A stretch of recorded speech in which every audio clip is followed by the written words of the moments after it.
So, and what are these dimensions exactly? Well, you could think about them as, I think of them as sub-personalities. But here's some other ways of thinking about them, because we want to flesh this out a little bit.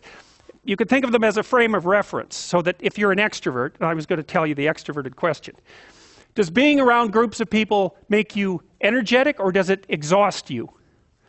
And if you're the sort of person that, will go to a party and interact with 20 people, and then you have to go home and be by yourself for like 2 weeks, then you're introverted. Introverts are exhausted by social interactions. Extroverts are the opposite. They're energized by social interactions. And you might be in the middle, so that you can take it or leave it with regards to social interactions, but you're happy to go to them and you're happy to spend time by yourself. But a real extrovert, there'll be some of you in here. How many of you can't stand spending time alone? Okay, so there's only 2 that will admit it. Extroverts are more likely to admit that sort of thing too, by the way. And how many of you like to spend time alone, or would rather be alone?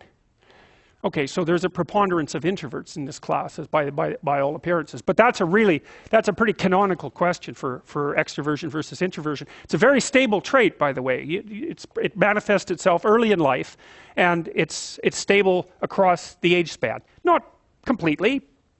Introverts can learn to be extroverted. The extroverts can learn to spend time on their own. I think that actually your capacity to expand your ability past the initial constraints of your biological temperament is something like the development of character or wisdom.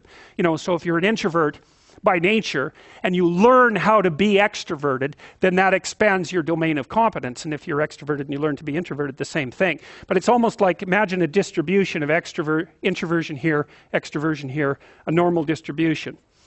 You're set, when you're young, at somewhere along that distribution with some range around it. And I think what you do as you mature, if you develop your skills, is you expand that range, but you're set, the place at which you're set doesn't move that much. So, okay, so you can think about them as sub-personalities. You can think about them as frames of reference. So frame of reference would be something like, well, since you're extroverted, you value being with people. And so you're going to look at the world. For example, if you're extroverted, you come into a room like this, you think, oh, look, it's a whole field of opportunity for social interactions. And if you're introverted, you think, well, maybe I'll go sit up in the corner and hope everybody leaves me the hell alone. But so it's an a priori set of perceptual structures that you bring to bear on a whole sequence of environments. So, for example, maybe you're high in openness versus low in openness. That's the creativity dimension. People who are high in openness tend to be artists and entrepreneurs. And open people will look at other people as opportunities to engage in interesting intellectual conversations. And so you can tell when you're talking to someone open, especially if they're very high in openness, because they're going to want to talk to you about ideas or about aesthetics. That's what it's going to go right away. So that's how they view you, as a source of that sort of conversation. That's how they view the landscape. Someone who's high in neuroticism, which is a negative emotion dimension, is more likely to view the world as a place of threats to be protected against, because they're more anxious and more prone to emotional pain.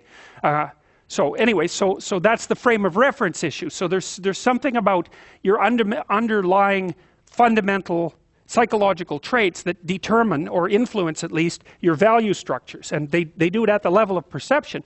They also tend to set your goals.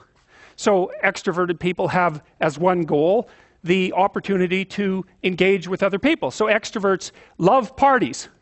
They live for parties. They love to tell jokes as well. That's a very good behavioral marker of extroversion. And so because they value those sorts of things, they set them as goals in their life. Or you could say the extroversion operating within them sets them as goals within their life, depending on how deterministic you want to be about it. So